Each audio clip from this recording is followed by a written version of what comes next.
This is the story of Fang Ching-Niang, the young woman who founded Hokkien style Bai Shen, White Crane Kung Fu. Once upon a time, many hundreds of years ago, in the Hokkien province of China, near Nine Lotus Mountain,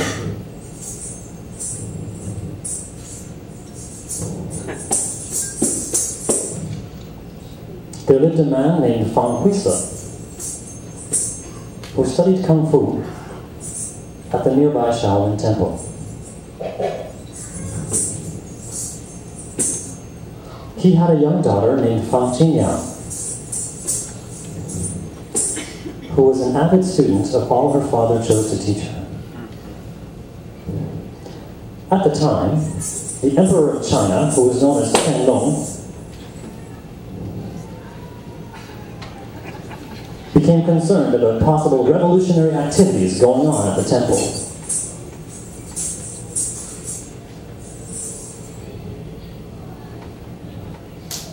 He called for his generals and ordered them to march on the temple and destroy it.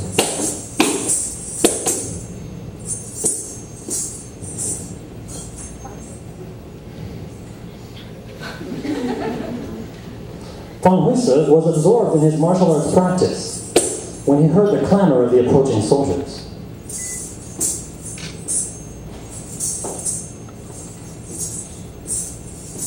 Knowing the army was about to attack, Fang Ching-Niang fled and was one of the fortunate few who escaped with his life. He wasted no time. Gathering his wife and daughter, he traveled to Jingqia Mountain.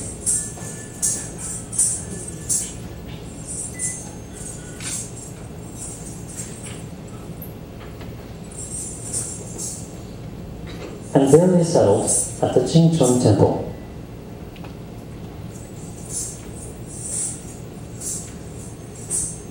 One day, Fang Ching-Niang was hard at work, laying out some grain to dry on the ground in front of the temple.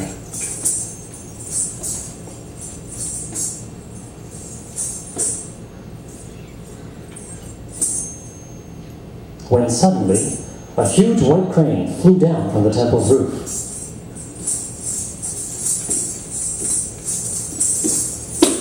And began to devour the grain.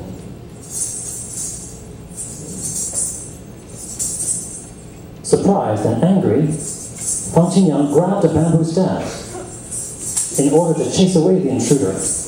She first tried to strike the crane's head, but it evaded her blow with ease. She then swung her staff hard to strike the wings of the offending bird, but it sidestepped nimbly and blocked her strike with one of its claws. Frustrated, she aimed a vicious poke right at the crane's midsection, but once again to no avail, as the wily creature retreated and then pecked at her staff with its sharp beak.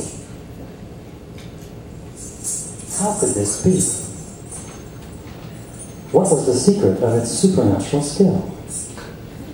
Seeing this incident as a heaven-sent opportunity, Fang Ching-Niang decided to study the crane's movements.